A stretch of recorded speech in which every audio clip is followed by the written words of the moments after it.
안녕하십니까. 산업안전을 강의하는 최윤정입니다. 이번 시간은 6번째 과목 건설안전 기술에서 마지막 6장이 되겠습니다. 건설구조물 공사 안전에 대해서 공부하도록 하겠습니다.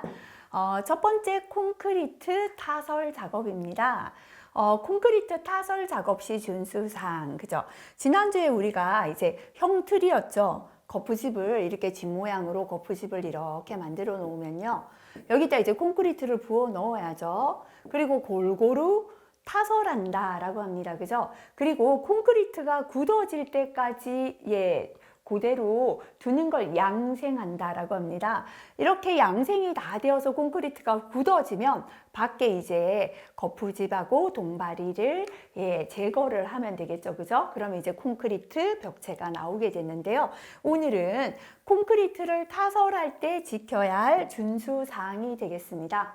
자, 지금까지요. 일단은 이게 지금 건물이 이렇게 되어 있지만 이거는 사실은 완전히 조립된 게 아니고요. 이거는 다 뭐죠?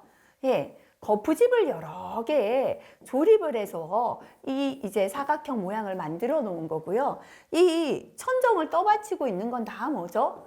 동발이에요. 지금 아직 완전히 조립이 안 된 상태에서 이 안에 우리가 지금 콘크리트를 부어 넣어야 되는 거예요. 그죠? 그래서 작업을 시작하기 전에 당해 작업에 관한 거푸집 동바리의 변형이 있는지 변이는 위치의 변화죠. 집안의 치마 유무를 점검하고 이상을 발견할 때는 이를 보수해야 된다. 당연하죠. 그죠? 지금 이렇게 치마가 땅을 따라 하나가 치마되고 있으면 안 그래도 지금 서 있는 자체만으로 치마가 되었는데요. 콘크리트를 부어 넣으면 굳기 전에 콘크리트는 흘러가려고 벽을 미는 힘이 있어요. 측압이라고 합니다. 그게 작용할 때는 붕괴가 더 되거든요. 그래서 첫 번째, 머릿속에 작업 전에 뭐 해야 될까 생각해 보세요. 지금 거푸집 동바리는 전부 다 조립을 해놨잖아요. 변형되기 쉽겠죠. 그래서 작업 시작하기 전에 거푸집 동바리 변형이나 변이나 치마를 점검하고 이상이 있다면 어떻게 해야 되겠습니까? 보수한다. 머릿속에, 그죠? 이 콘크리트를 부어 넣기 전부터 변형이나 변이나 치마가 있다면 그건 보수를 해야 된다라는 게 되겠습니다. 그리고 두 개는 이제 작업 전에 뭐 했다? 이제는 작업 중에 어떻게 해야 되는가가 되겠습니다. 작업 중에는 거푸집 동바리의 변형이나 변이나 치마를 감시할 수 있는 감시자를 배치하여 이상을 발견한 때에는 작업을 중지하고 근로자를 대피시켜야 됩니다. 이게 대형 건물이라면요. 타설 시에 붕괴가 되면 그 콘크리트 더미에 작업자들이 묻히면서 사망까지 일어납니다. 대형 사고가 일어나요. 그래서 콘크리트를 타설할 때 외부에는 이제 콘크리트를 부어 넣으니까요. 안에서는 이상이 없어서 이게 작업을 시작했지만 측압 때문에 변형이 생길 수 있겠죠. 그죠? 그래서 거푸집 동바리의 변형이나 변이나 치마를 감시하는 감시자를 배치하고 이상이 발견되면 계속 작업하면 붕괴됩니다. 그죠? 작업을 중지하고 안에 작업하던 작업자들은 밖으로 대피를 시켜야 된다. 그죠? 또 작업 중에 또 있습니다. 콘크리트 타설 작업 시에 거푸집 붕괴 위험이 발생했다. 그죠? 거푸집 붕괴 위험이 있을 때는 충분한 보강 조치를 해야 합니다. 자, 감시자가 밖에서 보니까 이상이 생겼죠. 작업 중지시키고 근로자 대피시켜야 됩니다.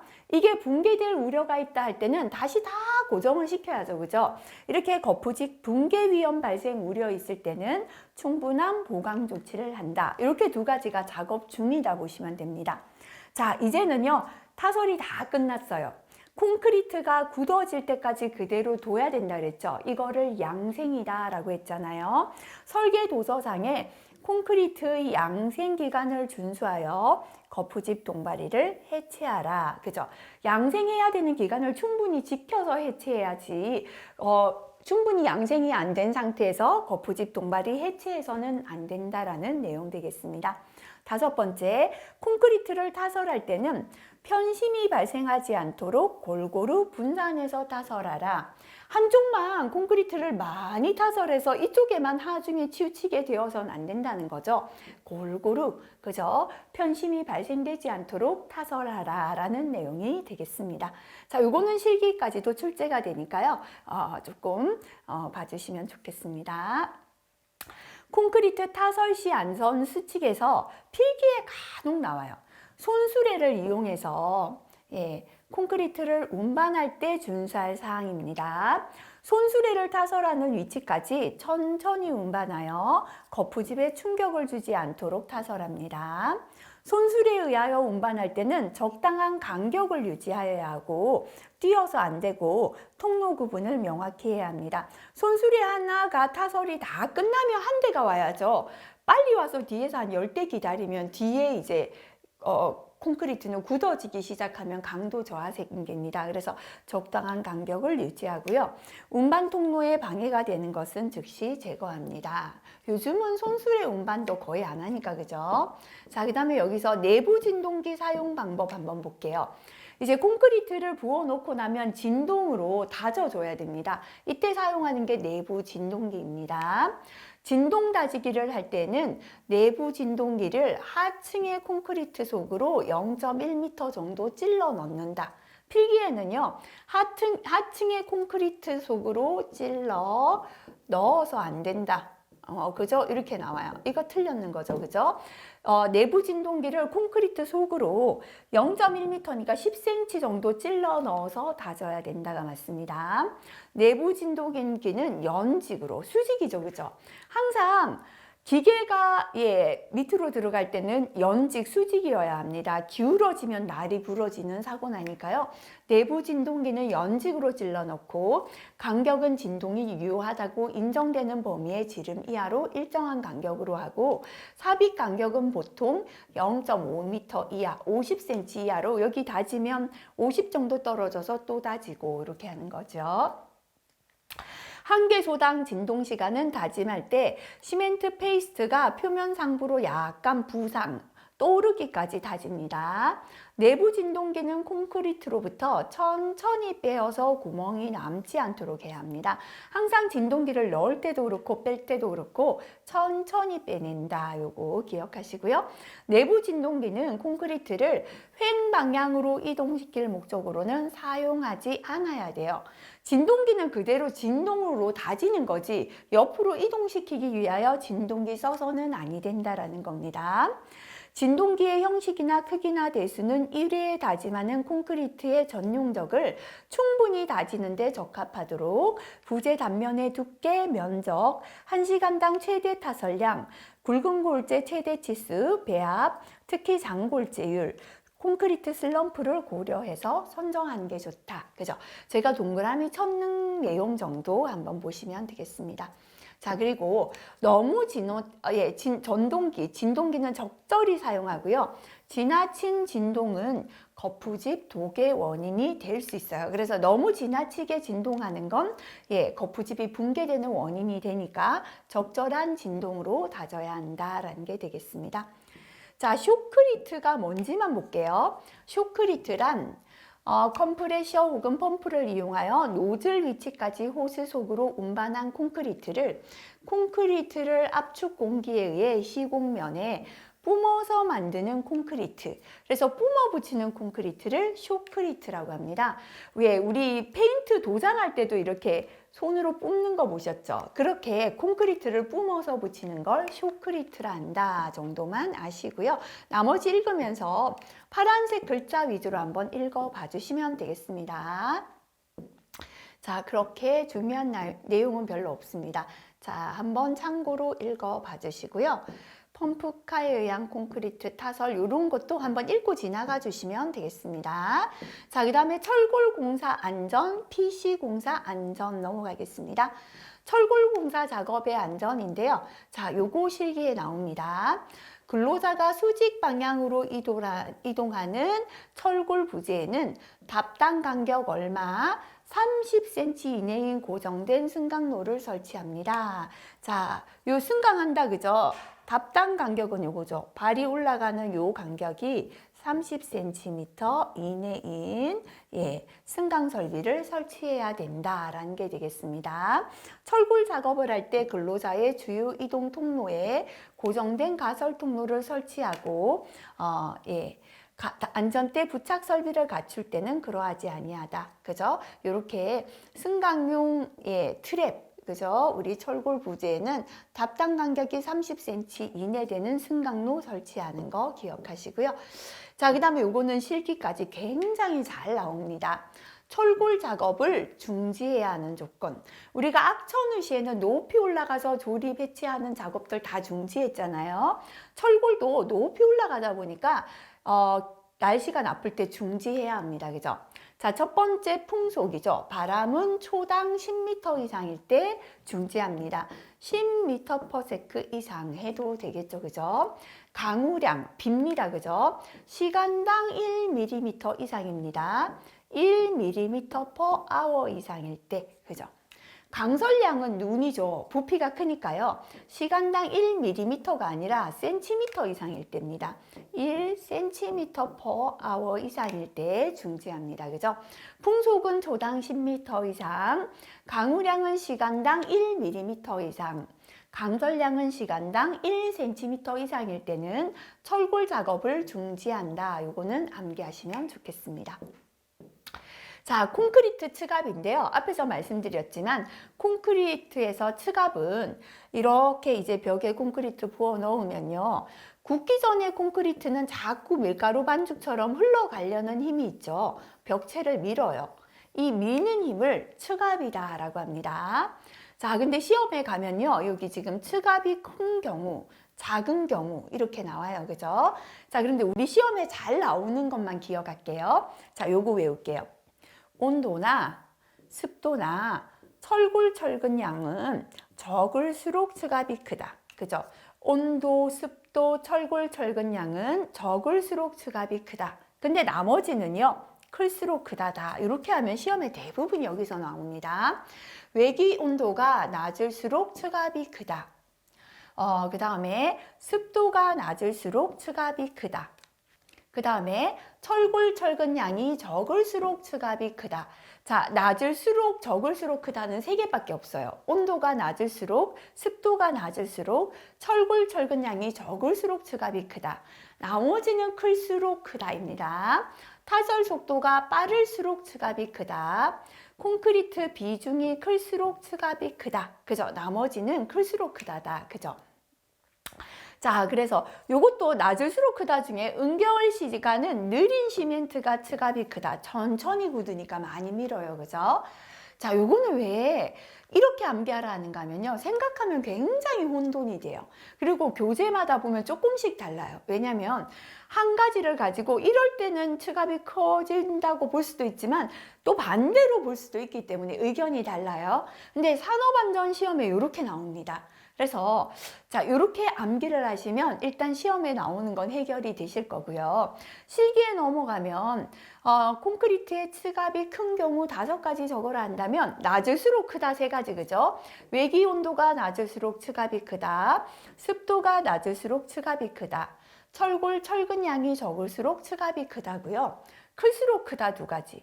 빠르게 부어 넣으면 츠갑이 크겠죠. 타설 속도 빠를수록 츠갑이 크다. 콘크리트의 비중은 무게잖아요. 아무래도 비중이 높으면 츠갑이 크겠죠. 그죠? 미는 힘이 크니까요.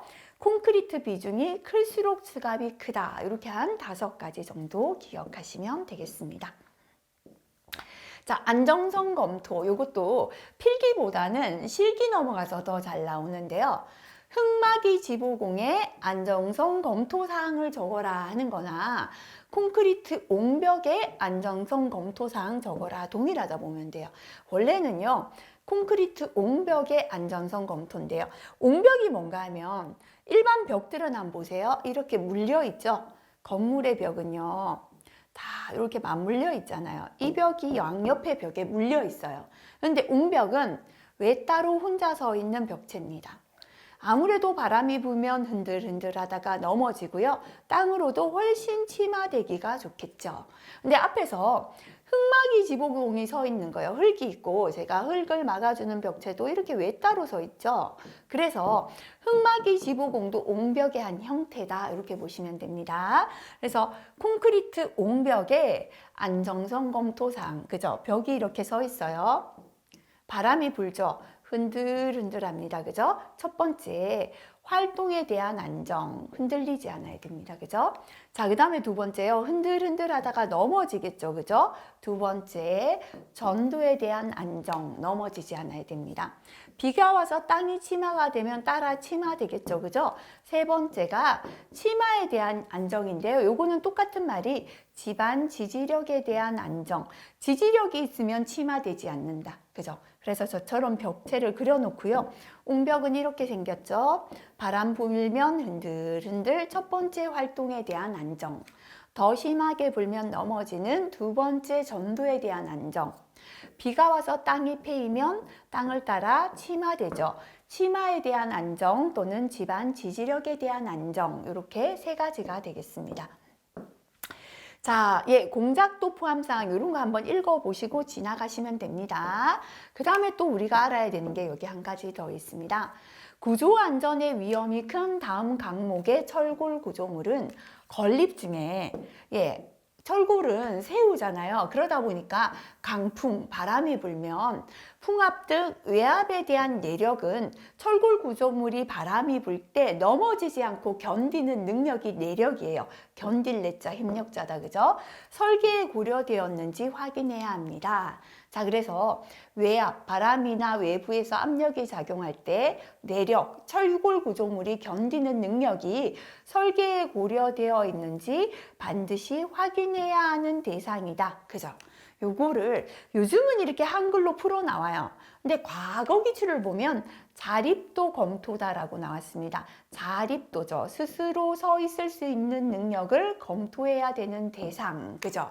외압에 대한 내력이 설계에 고려되었는지 확인해야 되는 대상. 똑같다 보시면 되겠습니다.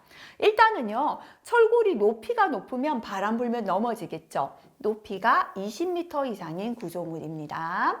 자, 그리고 앞에서요, 제가 사다리 할 때 폭대 높이가 1대4까지는 괜찮은데 이게 넘으면 넘어지기 쉽다 그랬죠. 폭과 높이 비가 1대4 이상인 구조물 해당됩니다.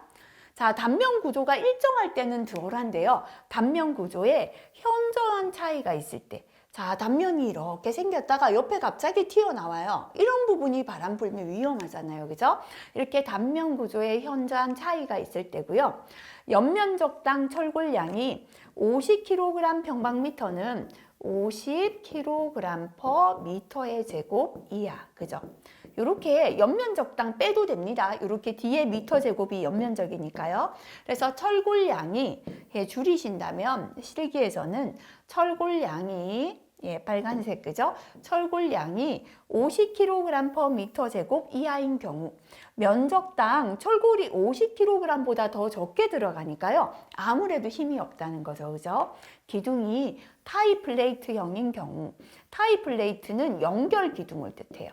아무래도 하나 기둥은 덜한데요. 이거를 기둥을 하나를 세우면 되는데 중간에 연결하면 연결부가 약하죠. 바람에 꺾일 수가 있죠. 그죠?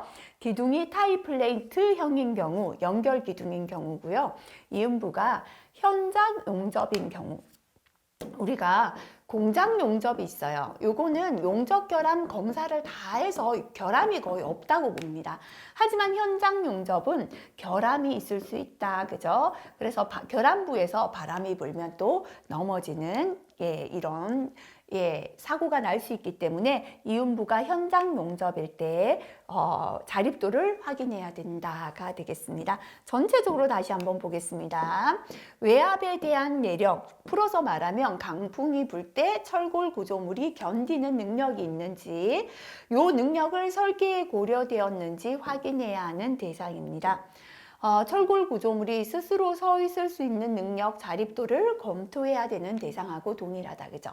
높이 얼마? 높이가 20m 이상인 구조물. 폭대 높이비는 얼마? 폭대 높이비가 1대4 이상인 구조물. 그 다음에 단면이 일정하지 않고 단면 구조에 현저한 차이가 있는 구조물. 철골량이 50kg/m² 이하인 구조물, 기둥이 타이 플레이트, 연결 기둥일 때고요. 이음부가 현장 용접인 구조물이 해당되겠습니다. 철골 세우기용 기계, 이것도 뭐 참고로 한번 보시고 지나가시면 되겠습니다. PC 공사가 뭔지만 볼게요.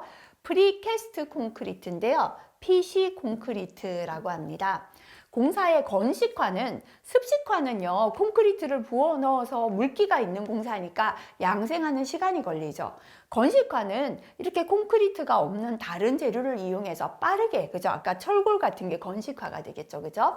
공기라는 건 공사 기간 단축을 도모해서 공장이나 건설 현장 내에서 제작하고, 접합부는 콘크리트에 의한 충전 또는 기타 접합 방식으로 현장 조립하여 사용할 수 있도록 한 콘크리트 부재입니다. 현장에서 콘크리트를 타설하면 양생하는 시간이 걸리니까요. 공장에서 콘크리트를 넣어서 재료를 다 만들어 와요. 그래서 현장에서는 조립만 하면 되는 거를 프리캐스트 콘크리트, 프리는 미리죠. 미리 다 제작해서 조립하는 콘크리트, PC 콘크리트다라고 합니다. 자, 요거 뭔지 정도 아시고요. 한번 체크하고 지나가시면 되겠습니다. 자, 여기도 중요한 내용 별로 없습니다. 참고 보시면 되겠습니다. 자, 이번 장 간단하죠, 그죠? 그런데 뒷장도 굉장히 특별히 할 내용이 별로 없어서요. 한꺼번에 하도록 할게요.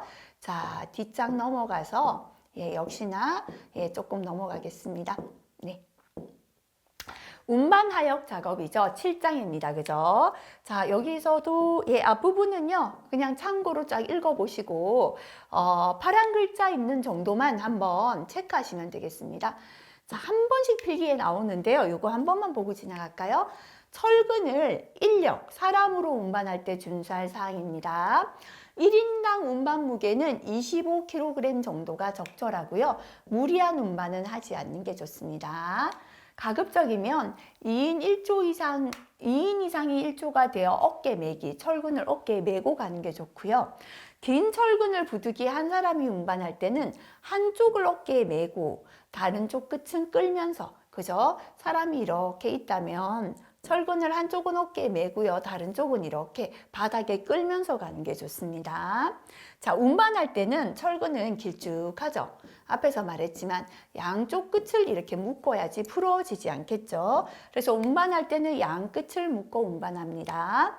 내려놓을 때는 천천히 내리고 던지지 않고요. 공동 작업할 때는 반드시 일정한 신호를 정해서 신호에 따라 작업합니다. 어렵진 않죠, 그죠? 자, 그래서 요거는 참고로 한번 보시면 되겠습니다. 네, 취급 운반의 원칙 볼게요. 취급 운반의 5원칙 볼까요? 자, 직선 운반해야 됩니다. 곡선 운반을 한다. 곡선으로 운반하는 거 위험하죠, 그죠? 운반은 연속으로 해야 돼요. 한 번 운반할 때 다 끝내야지 다른 일 하다 운반하다 하는 게 아니라 연속 운반하고요. 운반 작업을 집중화시키자. 연속이며 집중화해서 하자. 비슷한 말이죠, 그죠? 생산을 최고로 하는 운반을 생각하자. 이거 나오면 틀렸다 생각하기 쉬운데요. 생산을 최고로 하는 운반을 생각하는 게 맞습니다. 최대한 시간과 경비를 절약할 수 있는 운반 방법을 고려하는 게 좋겠습니다. 자, 인력 운반 복장, 화물 운반 시 올바른 자세, 요거 한번 읽어보시면 되겠습니다. 작업의 중량, 요것도요, 별로 크게 중요하지 않습니다. 참고하시면 되겠습니다. 자, 요거 볼게요. 앞에서 나왔죠. 중량물 취급할 때의 작업 계획서 작성해야 합니다. 그죠? 안 나오던 게 실기 나오니까요. 요거 별표 붙이고 기억할게요. 중량물 취급 작업에서 작업 계획서 내용입니다. 우리가 무거운 물체를 높은 데서 취급하다 추락할 수 있죠. 그죠? 추락 위험을 예방할 수 있는 대책, 물건이 떨어지는 낙하 위험 예방 대책, 물건에 깔리죠. 전도 위험 예방 대책. 그죠? 전도, 물건이 벽체 넘어지는 거고요. 깔리는 게 협착이죠. 협착 위험 예방 대책, 붕괴 위험 예방 대책이 들어가야 됩니다. 추락, 낙하, 전도, 협착, 붕괴 위험을 예방할 수 있는 안전 대책이 중량물 취급 작업의 작업 계획서 내용이다. 이거 한번 봐주시면 되겠습니다. 나머지 읽어보시면 되겠습니다. 네. 교통방지대책 한번 읽어보시고요. 예, 하역공사 들어가겠습니다. 여기도 예, 별표 있는 내용 한번 볼게요.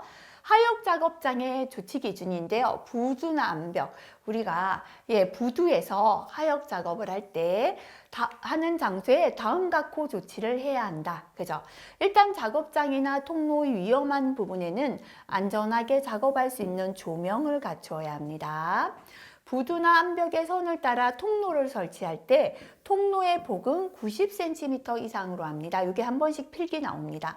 부두나 암벽의 통로의 폭은 얼마다? 90cm 이상. 앞에서 우리가 계단의 통로폭 얼마였죠? 계단 1m 이상, 가설 계단, 그죠? 그 다음에 비상구 있었죠, 그죠? 비상구의 폭은 얼마였습니까? 0.75m 이상, 그죠? 75cm 이상이고요. 부두나 암벽에서 통로의 폭은 90cm 이상 되어야겠습니다.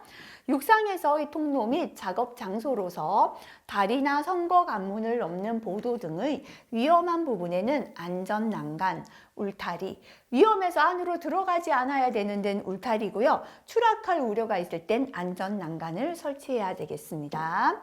하적단의 간격입니다. 바닥으로부터 높이가 2m 이상 되는 하적단과 인접 하적단 사이 간격을 하적단 밑부분을 기준으로 하여서 10cm 이상으로 해야 한다.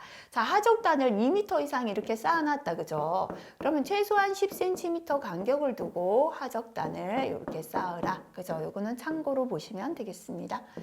자, 그 다음에 화물 적재 시 준수사항. 화물을 적재한다는 거 화물을 쌓아두는 거죠. 그죠? 당연히 침하 우려가 없는 튼튼한 기반 위에 적재합니다. 건물의 칸막이나 벽이 화물의 압력에 견딜 만큼의 강도를 지니지 아니한 경우에는 칸막이나 벽에 기대어 적재하지 않도록 한다. 벽이 있는데요. 여기에 이렇게 적재해 두면 이 벽체가 하중을 못 견디면 벽이 넘어가겠죠. 그죠? 불안정할 정도로 높이 쌓아 올리는 것 안 되겠죠.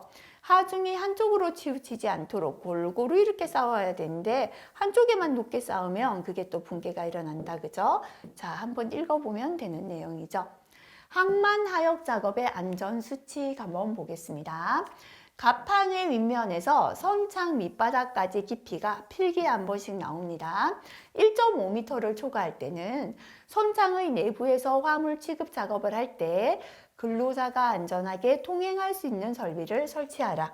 예를 들어 배가 있고요.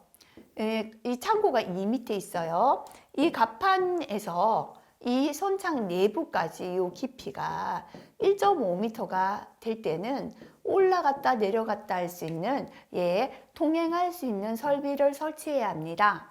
깊이 얼마? 1.5m 기준이다. 이거 기억하시면 되겠습니다. 자, 그 다음에 300톤급 이상의 선박에서 하역 작업을 할 때 근로자들이 안전하게 오르내릴 수 있는 현문 사다리, 그죠? 예를 들어 배가 있어요.